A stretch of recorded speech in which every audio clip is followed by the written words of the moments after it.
नमस्कार, प्रेम जिव्हाळ्यामध्ये तुमचं स्वागत आहे। आज आपण बनवणार आहोत चवळीची भाजी, चवळीच्या पानाची भाजी, पालेभाजी। तर ही बघा, ही एक जोडी आहे मोठी अशी, ही मी स्वच्छ अशी धुवून घेतलेली आहे। तुम्ही बघू शकता चाळणीमध्ये अशी स्वच्छ धुवून घेतली हिला 2-3 पाण्याने। आणि आता आपण हिला बारीक कापून घ्यायची आहे।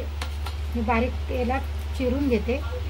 तर हे बघा, आपली भाजी बारीक मस्त चिरून झालेली आहे। आता आपण आपल्या भाजीला फोडणी देऊया। तर आता इथे मी 2 चमचे तेल टाकते। चला, तर आपलं तेल गरम झालं। आता आपण टाकूया लसूण, हिरवी मिरची 4-5 मी बारीक चिरून घेतल्यात। लसणाच्या 10 ते 12 पाकळ्या चांगल्या बारीक चिरून घेतल्यात। आणि हे 2 कांदे आहेत मोठे, हे सुद्धा मी बारीक चिरले, ते पण टाकूया। आणि आपली फोडणी मस्त असं कांदा आपण लाल होईपर्यंत चारी बाजूने असं त्याला फ्राय करून घेऊ।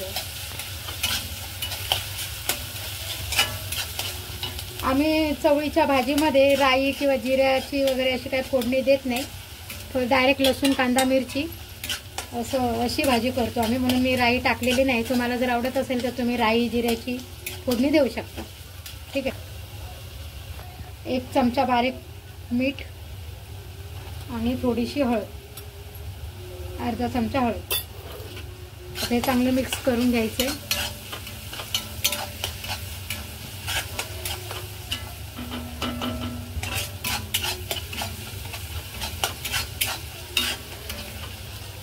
कांद्याला एकदम असं लाल नाही करायचं, वाटपल्या सारखं।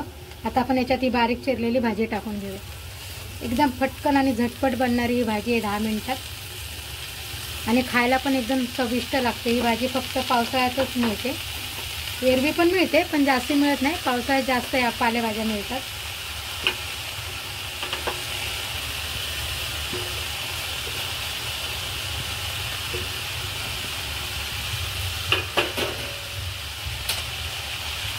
आता ही अशी खालीवर करून घ्यायची भाजी, दोन्ही बाजूनी खालीवर करायची। याच्यामध्ये पाणी एकही थेंब टाकायचं नाही, या भाजीला पाणी सुटतं आपोआपच।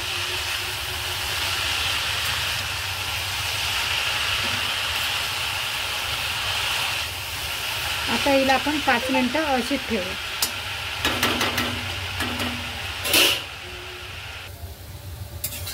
ही बघा, आपली भाजी कशी आळून कमी झालेली आहे। ही भाजी सगळी आळली आहे, किती होती मगाशी, भरपूर होती ना। आता बघा किती आळली आहे। अजून हिला 5-6 मिनिटं लागतील, म्हणजे ही अजून कमी होईल। अजून हिला आपण 5-6 मिनिटं ठेवूया। असं मधून अजून 1-2दा बघायची, नाही तर भाजी खाली लागते, ठीक आहे। अजून आपण हिला 5-6 मिनिटाचे सोडून देऊया। ही पहा, आता आपली भाजी बनून तयार आहे मस्त। हिचा असा खाली चरचर चरचर असा आवाज येतो बघा। आता आपण याच्यावर थोडंसं खोबरं पेरूया, म्हणजे आपल्या भाजीला चव छान येईल।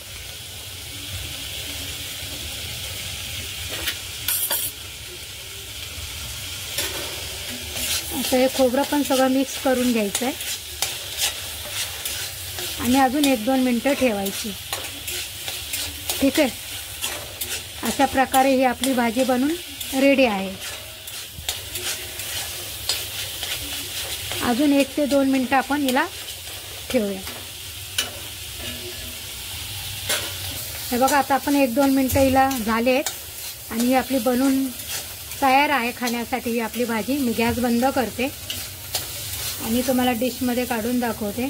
ह्या भाजीवर जर आपण झाकण ठेवले नाही, भाजीचा म्हणजे कुठल्याही भाजीचा कलर चेंज होतो, म्हणून मी झाकण ठेवलेलं नाही। झाकण न ठेवताच भाजी बनवली आहे। आणि राई जिरं याचा तडका नाही दिलेला, आम्ही लसूणचा तडका देतो। आमच्याकडे अशी ही भाजी बनवतात। अशा प्रकारे जर तुम्हाला ही माझी भाजीचा प्रकार जर आवडला असेल तर तुम्ही पण एकदा नक्कीच करून बघा।